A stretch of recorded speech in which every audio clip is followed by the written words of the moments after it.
할렐루야. 오늘 저는 여러 성도님들과 함께 구원을 가져온 두 믿음과 예수 그리스도의 자비, 이런 제목으로 함께 은혜를 나누겠습니다.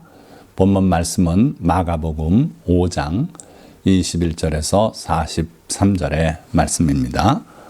오늘도 세 단락으로 말씀을 증거할 텐데, 첫째 단락은 구원을 가져온 야이로의 믿음.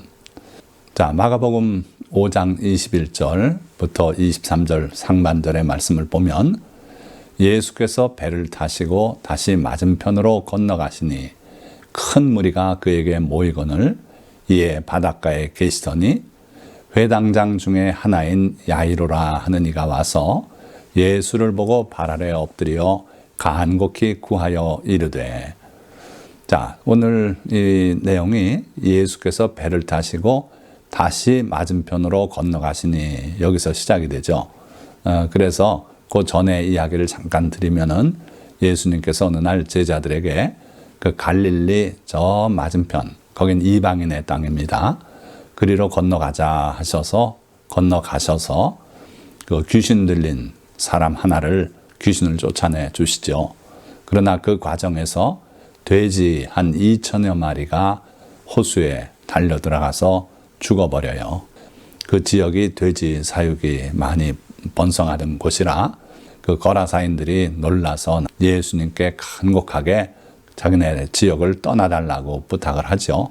그래서 예수님께서는 그 한 명의 귀신 들린 사람의 귀신을 쫓아내 주시고는 다른 특별한 일을 하지 않으시고 다시 돌아오셨어요. 그러니까 예수님께서는 그 한 사람을 고쳐주기 위해서 호수를 건너가서 수고하고 오신 거죠. 자, 그리고 이제 예수님께서 다시 돌아오셨다 하는 소문이 쭉 퍼지니까 큰 무리가 모여들었다 그랬어요. 근데 이상한 모습은 예수님께서 그들을 가르치시거나 또는 병자를 고치시거나 이러지 않으시고 이에 바닷가에 계시더니, 이렇게 마가복음은 기록하고 있습니다. 바로 그때 회당장 중에 하나인 야이로라 하는 이가 와서, 성경에 이름이 기록된 사람들이 많지 않은데 이분은 이름이 기록됐어요. 다시 말하면 평상시에 이 야이로가 널리 알려졌던 인물이다, 그 지역에서는 그렇게 추정할 수 있는 것이고, 여기 구체적으로 회당장 중에 하나인 야이로라 이렇게 기록하고 있죠. 회당을 돌보고 거기에 필요한 경비를 대고 하는 추앙받는 그러한 인물이었다고 보는 거예요. 자, 그런 그가 예수님께 와서 발 아래 엎드렸어요. 그렇게 해서 예수님께 간곡히 구하여 이르되, 내 어린 딸이 죽게 되었사오니 오셔서 그 위에 손을 얹으사 그로 구원을 받아 살게 하소서 하거늘. 지금 딸이 병들어서 아주 심한 상태에서 달려 나온 거죠. 그러니까 이 야이로는 하나님의 나라를 위해서 헌신하고 수고했고, 그리고 예수 그리스도의 구원의 능력을 믿었어요. 여기서 또 우리가 눈여겨봐야 될 것은 구원을 받아 살게 하소서. 우리는 구원은 죽을 때 천국으로 내 영혼이 들려가는, 그래서 영생을 얻는, 그걸 구원으로 생각하는데 맞습니다만은 그 구원뿐 아니라 우리 일상생활에 여러 가지 어려운 일들, 그걸 주님께서 도와주시고 거기서 건져서 옮겨주시는 것이 또한 구원이라 하는 것 여러 차례 말씀드렸어요. 바로 이 야이로가 그러한 신앙을 가지고 있었어요. 그러니까 자기 딸이 지금 죽어가고 있는데 예수님께서 우리 집으로 함께 가셔서 그 딸에게 손을 얹어 주시면은, 안수해 주시면은 그가 구원을 받아서 살게 될 겁니다. 이러한 신앙 고백을 주님께 드리면서 함께 가시자는 거죠. 자, 믿음은 바로 이런 겁니다. 우리가 바라는 것에 명확한 실상이 있어야 돼요. 뭔가 좀 주님 그 딸을 위해서 좀 해주실 수 있으면 해주시죠. 이거는 믿음이 아니라는 거예요. 자, 그러니까 예수님께서 그의 청을 들어주시고 24절, 이에 그와 함께 가실새 큰 무리가 따라가며 애워싸 밀더라. 그러니까 예수님 가시는 곳엔 많은 무리들이 늘 따라다니고 했죠. 그러나 그것이 참 믿음은 아니고요. 바로 이 회당장 야이로와 같이 주님께 분명한 소원을 아뢰고 하는 게 참 믿음이다. 자, 또 하나 여기서 예수님께서는 주님을 위한 그 사랑과 수고를 기억하시고 우리가 주님이 필요할 때는 그때는 우리를 위해서 주님이 역사하신다. 이걸 꼭 기억하시기 바라요. 그래서 여러분들의 신앙이라는 것은 평상시에 주님을 사랑하고 수고하고 또 여러분이 어려움에 빠질 때는 주님께 도움을 청하고 그럴 때 주님이 도와주시고 가장 복된 모습 아닙니까? 그래서 여러 성도님들이 다 이와 같은 복된 신앙생활을 하시기를 주님의 이름으로 축원드립니다. 자, 두 번째 단락입니다. 야이로와 대비되는 삶을 산 한 혈루증 여인의 믿음에 대해서 살펴봅니다. 자, 야이로와 대비되는 삶을 살았다 그랬는데 야이로는 말씀드린 것처럼 경제적으로도 여유가 있고 부족함이 없이 신앙생활을 해갔던 그런 사람이에요. 그러나 여기 혈루증 여인은 보세요. 이름이 나와 있지 않습니다. 이 혈루증 여인의 형편은 12회를 혈루증으로 알아온 한 여자가 있어. 무려 12회래요. 12회를 혈루증으로 알아왔대요. 1년 아파도 괴로운데 이 병을 12회를 알아온 여자가 있었다 그랬어요.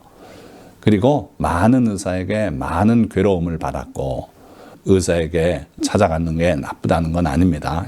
의사만 의지하는 것은 지혜로운 일이 아니다. 믿음의 사람의 할 일이 아니다 하는 거예요. 어떻든 이 여성은 많은 의사에게 많은 괴로움을 받았다 그래요. 가진 것도 다 허비하였을 때 아무 효험이 없고 도리어 더 중하여졌던 차에 상황이 상당히 심각하지 않았습니까? 절망의 그늘에 앉아있는 그런 상황이었어요. 그러나 이 여인은 절망하기를 거절하고 그 다음 절 보니까 예수의 소문을 듣고 무리 가운데 끼어 뒤로 와서 그의 옷에 손을 대니 이는 내가 그의 옷에만 손을 대어도 구원을 받으리라 생각함일러라. 이에 그의 혈루근원이 곧 마름에 병이 나은 줄을 몸에 깨달으니라. 자, 믿음은 들음에서 난다 그랬어요. 우리가 무언가를 들었을 때 그 들음에서부터 믿음이 시작된다 그런 얘기고요. 어찌됐든 이 여인은 예수의 소문을 들었어요. 예수님의 소문을 들었는데 누구든지 그에게 나가면은 병 고침을 얻을 수 있다. 그래서 그 들은 소문을 자기의 믿음으로 발전시켰던 걸 볼 수 있어요. 그래서 그의 옷에만 손을 대어도 구원을 받으리라. 여기도 보십시오. 구원을 받는다 그랬죠. 옷에만 손을 대도 천국으로 옮겨진다? 아니고요. 그 병이 나을 것이다 이거예요. 질병을 앓을 때는 질병을 고침받으면 그게 구원이죠. 그래서 그런 생각을 품게 됐고 또 생각에 그치지 않고 행동으로 옮겼어요. 믿음은 결국은 행할 때 그 믿음이 살아있는 믿음이고 그럴 때 구원이 임한다 하는 거예요. 그래서 예수의 소문을 듣고 무리 가운데 끼어들어서 당당하게 앞으로 가서 엎드려서 구했던 회당장 야이로와는 좀 달라요. 어떻게 했습니까? 뒤로 와서 그의 옷에 손을 대니 옷에 손을 댔어요. 예수님에게 뭔가를 부탁하고 그렇게 예수님을 또 움직이게 하고 그런 일은 꿈도 꾸지 못하고 뒤로 가서 예수님의 옷에만 손을 대면 되겠다. 그런 생각을 하고 그러면 구원을 받을 것이다. 참 엉뚱한투하는 생각이고 그 전례를 찾아볼 수 없는 그런 일이에요. 그러나 이 여인은 그렇게 믿었어요. 자, 그렇게 믿은 대로 나아가서 실천을 하니까 행위가 따르는 믿음은 산 믿음이고 구원의 역사가 거기에 일어난다 하는 거예요. 그래서 손을 대니까 혈루근원이 곧 마름에 병이 나은 줄을 몸에 깨달으니라. 자, 그때 예수께서 그 능력이 자기에게서 나간 줄을 곧 스스로 아시고 무리 가운데서 돌이켜 말씀하시되 누가 내 옷에 손을 대었느냐 하시니. 자, 사실 이 여인의 이 믿음의 행위는 잘 따져보면 문제점이 없는 거 아니에요. 어떤 문제가 있습니까? 예수님의 동의를 얻은 것도 없고 예수님께 간청을 해서 이루어진 것도 아니고 그냥 자기 혼자 예수님의 옷에 몰래 손을 대어서 병을 고침받겠다는 이 생각은 참 위험한 생각이기도 해요. 예수님과의 만남 없이 예수님의 동의 없이 예수님의 능력을 체험하겠다 하는 그런 믿음이었죠. 그러나 그게 실제로 이루어졌어요. 그러고 예수님도 자기 능력이 누구에겐가 이렇게 흘러나간 걸 느끼시고 돌이켜서 가던 길을 멈추고 돌아서서 말씀을 하셨어요. 누가 내 옷에 손을 대었느냐. 믿음으로 손댄 그것을 주님은 아셨던 거죠. 자, 그러니까 제자들이 여짜오되 이 여인이 대답하기 전에 제자들이 나섭니다.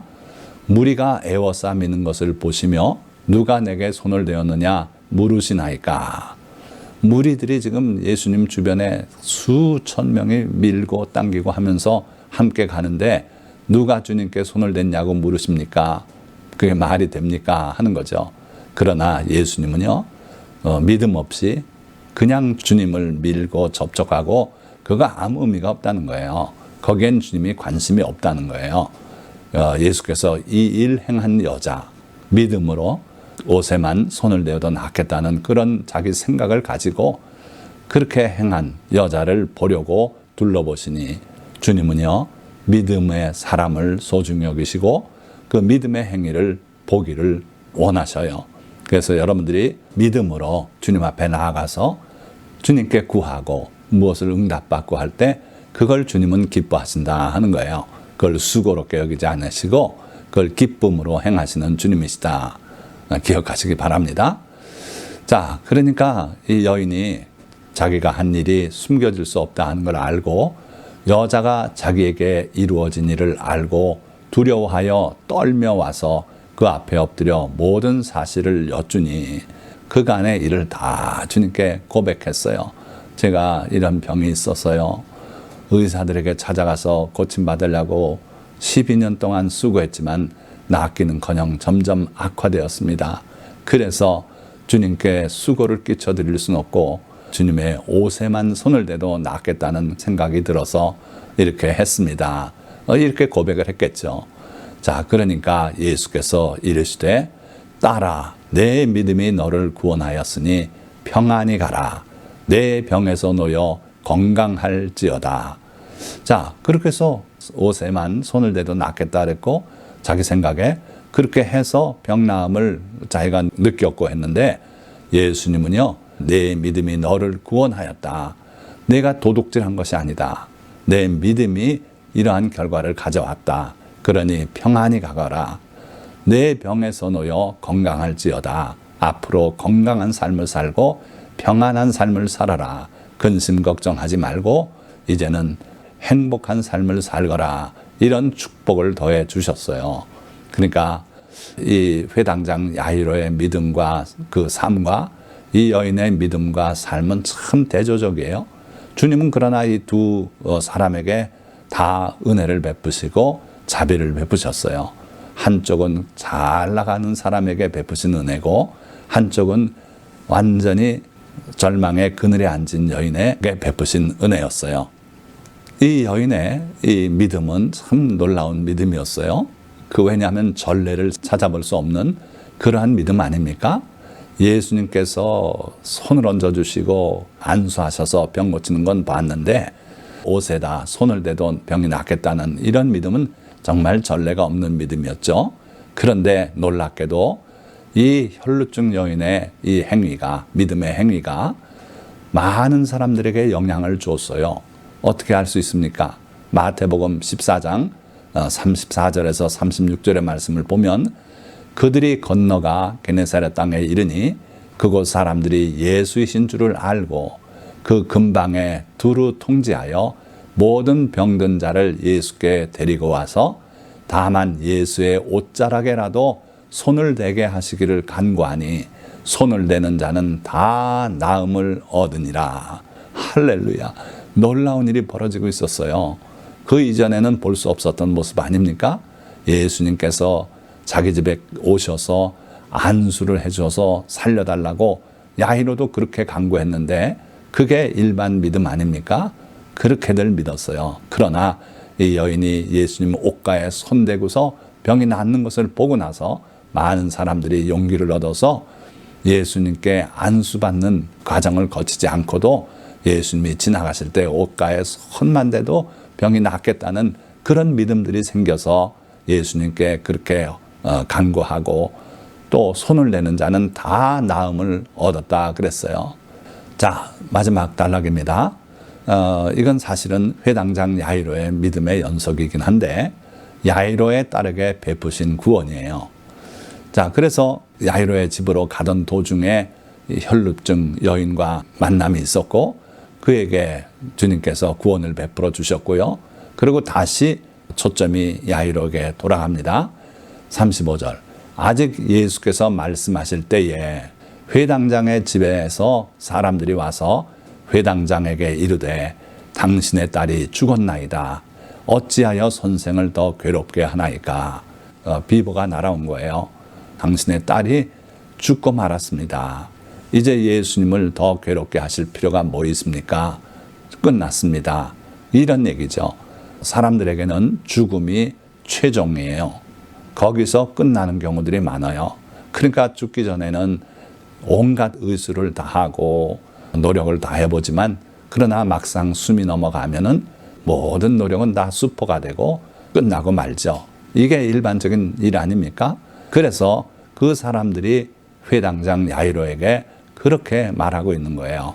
그러나 예수님 안에는 그게 끝이 아니더라 하는 거죠. 예수께서 그 하는 말을 곁에서 들으시고 회당장에게 이르시되 두려워하지 말고 믿기만 하라 하시고, 자, 여기 보세요. 회당장 야이로의 양쪽 귀에 들려오는 내용이 전혀 다르지 않습니까? 한쪽은 당신의 딸이 죽었습니다. 선생님을 더 괴롭게 할 필요가 없습니다. 모든 것이 끝났습니다. 이제 할 일은 장례 절차뿐이 없습니다. 이런 식의 이야기를 들려주고 있고요. 또 예수님도 그 회당장 야이로에게 말씀을 하고 계세요. 두려워하지 말고 믿기만 하라. 끝난 것이 아니다. 두려워하지 마라. 죽었더라도 내가 가서 살려주겠다. 그런 내용이죠. 자, 그래서 우리가 정말 어려움을 당할 때 우리 귀에 들려오는 두 가지 음성이 있다는 걸 여러분들이 기억하시기 바라요. 하나는 이성적인 판단에 따른 절망의 소리죠. 사탄은 이 소리를 우리 귀에다 외치길 원합니다.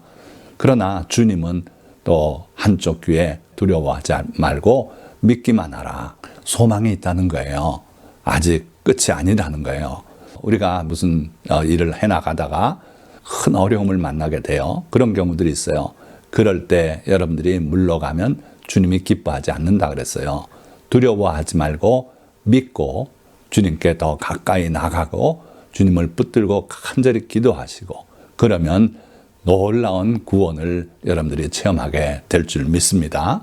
그래서 결국은 예수님께서 회당장 야이로와 함께 회당장의 집에 함께 가사 떠드는 것과 사람들이 울며 심히 통곡함을 보시고 그래서 들어가서 그들에게 이르시되 너희가 어찌하여 떠들며 우느냐 이 아이가 죽은 것이 아니라 잔다 하시니 그들이 비웃더라. 결국 세상 사람들에게는 죽음이 끝인지라 그 죽음 앞에서 결코 다른 어떤 말도 듣고 싶지 않았어요. 그래서 예수님께서 하시는 말씀을 비웃고 말았지요. 그러나 예수께서 그들을 다 내보내신 후에 그 아이의 손을 잡고 이르시되 탈리다쿰 하시니 번역하면 곧 내가 네게 말하노니 소녀야 일어나라 하심이라. 이 놀라운 말씀을 주님이 하세요. 탈리다쿰이 소녀야 내가 네게 말하노니 일어나라. 다정하게 그렇게 말씀하시는 거예요. 그야말로 자고 있는 소녀를 깨우는 그러한 말씀 아닙니까? 주님의 이 말씀은요. 천지 창조하실 때 빛이 있으라 하시던 그 음성의 말씀이었고요. 죽은 나사로 썩어서 나흘이나 되는 그 나사로에게 나사로야 나오라 이렇게 외치던 그 음성이었어요. 그래서 주님은 이 소녀에게 자고 있는 소녀에게 하듯이 탈리타쿰이 이렇게 말씀하시고 그러자 소녀가 곧 일어나서 걸으니 나이가 12살이라 사람들이 곧 크게 놀라고 놀라거늘 예수님께서 그 다음에 뭐라고 하셨습니까? 아무에게도 알리지 말라고 마치 실제로 자고 있는 걸 그 사람들이 착각해서 죽었다고 그렇게 호들갑을 떨었으나 주님께서 깨우셨다는 그런 식으로 이해할 수 있도록 아무한테도 사실을 말하지 말라고 그렇게 하셨어요. 그러니까 믿음의 사람들이 아니면 그 믿음의 세계에서 일어나는 것을 이해할 수도 없고요. 또 그걸 누릴 권한도 없고 상관이 없다는 거예요. 자, 말씀을 맺겠습니다. 예수님 앞에 나온 회당장 야이로, 그리고 예수님의 뒤로 다가와 옷가에 손을 댄 한 혈루증 여인이 있었습니다. 회당장 야이로는 어린 딸이 아파 죽어가고 있었고, 그 여인은 12해를 혈루증으로 앓으며 의원들에게 괴로움을 당하고 가산을 허비하였으나 상태는 더 나빠져 있었습니다. 주님은 회당장 야이로의 청을 들어 그 집으로 가서 죽은 그의 딸을 살려주셨고, 혈루증 여인에게는 그 믿음대로 주님의 옷가에 손을 댈 때 병나음을 주시고 거기에 더해 건강과 평안도 허락하셨습니다. 각기 다른 이 두 믿음에 크신 자비와 구원을 베푸신 주님은 오늘도 우리의 믿음이 주님을 향한 것이라면 그것을 보시고 은혜를 베푸실 것입니다. 할렐루야. 오늘 이 말씀을 들으신 모든 성도님들이 이 회당장 야이로의 믿음처럼, 또 그리고 이 혈루증 여인의 믿음처럼 주님을 향한 굳은 믿음을 가지시고 늘 승리하는 성도님들이 되시기를 예수 그리스도의 이름으로 축원드립니다. 다 같이 기도하시겠습니다.